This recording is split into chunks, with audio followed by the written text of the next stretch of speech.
I would now like to hand the floor to Dr. Deanne Julius. Dr. Julius, please. Thank you very much, and good evening, ladies and gentlemen. I think this really is the highlight of our evening. We've been waiting for this time when we would have the opportunity to ask some of our own questions to a person who's more capable of answering those questions than I suspect anyone else we can think of. It's my great pleasure and privilege to moderate this dialogue, and I thought perhaps I should start with a couple of big picture questions of the sort that our dialogues, both today and tomorrow, the round tables, are going to be thinking about. And then we'll invite you to take it in whatever direction you'd like. I know I have seen that... whatever direction the audience likes. Indeed.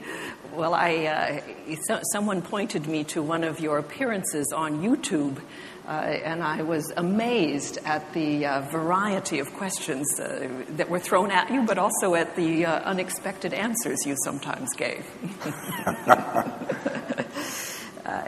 I suppose the question that I would start with is the dominant theme that seems to be driving much of our geopolitical discussions these days is the shift in economic power from west to east. I think most of us felt this was a natural and indeed a positive shift as countries became richer, provided it was gradual and didn't upset too many of us in the process. But now with the global financial crisis, many of the countries in Europe, in the United States, in North America, are perhaps facing a very long period of very low growth, while China and other countries in Asia continue to grow healthily.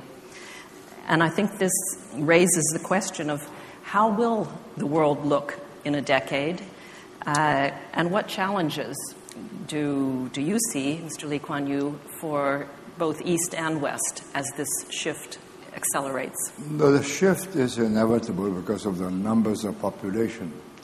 It doesn't mean that because China's GDP and India's GDP exceeds that of the U.S., that they are necessarily stronger.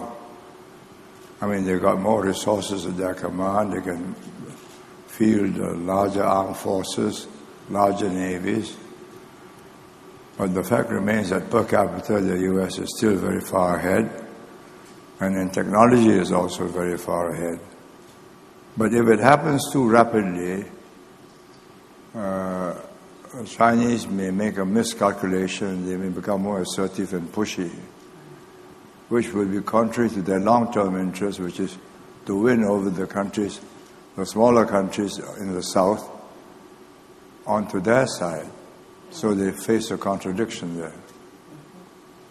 So the speed is a difficulty in your... Well, the speed is one of the factors which may make them more assertive than it would otherwise be, because the long-term trend is inevitable. Sheer numbers. And they're going to catch up. And it'll go back to what it was 200 years ago when India and China together combined was about 50 to 60% of the world GDP. And this assertiveness in China, I think this is another area that I know the conference here has been exploring. There's a lot of nervousness about China's growing military spending and ambitions, especially on the naval side. If it's the case that American presence in the Pacific gets scaled down because of the U.S. budgetary problems and also because of the political dissatisfaction with the Iraq and the Afghanistan involvement, if the U.S. gradually scales down its presence in the Pacific, do you see this creating difficulties for Japan, South Korea, the other non-Chinese countries in this area? Inevitably, because all of them combined, Japan, South Korea, India, the whole of ASEAN can't balance China. Without the U.S., the balance is not maintainable. Will there be an arms race in Asia then? Well, an arms race in which the smaller countries must lose. So it would all depend on China's aggression or lack of it, if we come to that. Well, I'm not sure it's aggression as such. It's dominance more than aggression. Sun Tzu says, the art of war is to win it without going to war. Yes. And maybe that's what is happening with Taiwan in this long era. Inevitably. How do you see that playing out? Can you foresee the situation there? I don't want to sound apocalyptic, but I don't see Taiwan being able to resist the pull of the mainland with or without American help. There will come a time when the Seventh Fleet cannot intervene because of Chinese aircraft carriers, and China has always considered Taiwan a part of China, and they want China to be reunified. The fact that Taiwan was independent from 1989 till the present doesn't make any difference in the long history of China. Yes, I'm reminded of Henry Kissinger's book that I know I've only recently read, and I know you know him very well, when he was relating the history of discussions about Taiwan with Mao, with Zhou Enlai, with a series of leaders. The view from the Chinese side was, we can wait, but eventually we'll be reunited. Oh, yes, of course. It is a fixed and immovable objective. Gives us all pause for thought. Perhaps I can give the audience a chance to ask a few questions. I think there are some microphones roving around. If you raise your hand, someone will find you.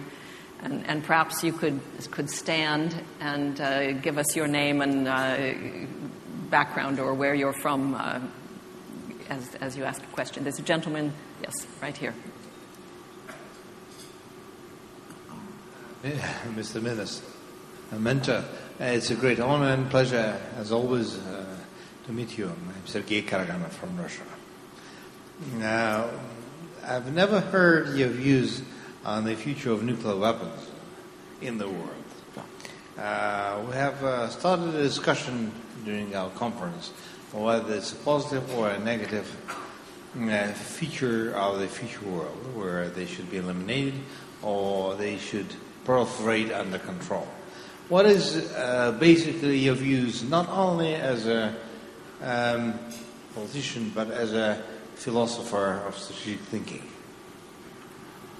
Nuclear weapons between big powers, I think, is a plus because it stops major wars. Proliferation to middle and smaller powers adds a high risk of conflict because their long-term planners may act rashly, and the world may come to grief. You imagine, not just Iran, but every Gulf state, Egypt, and even the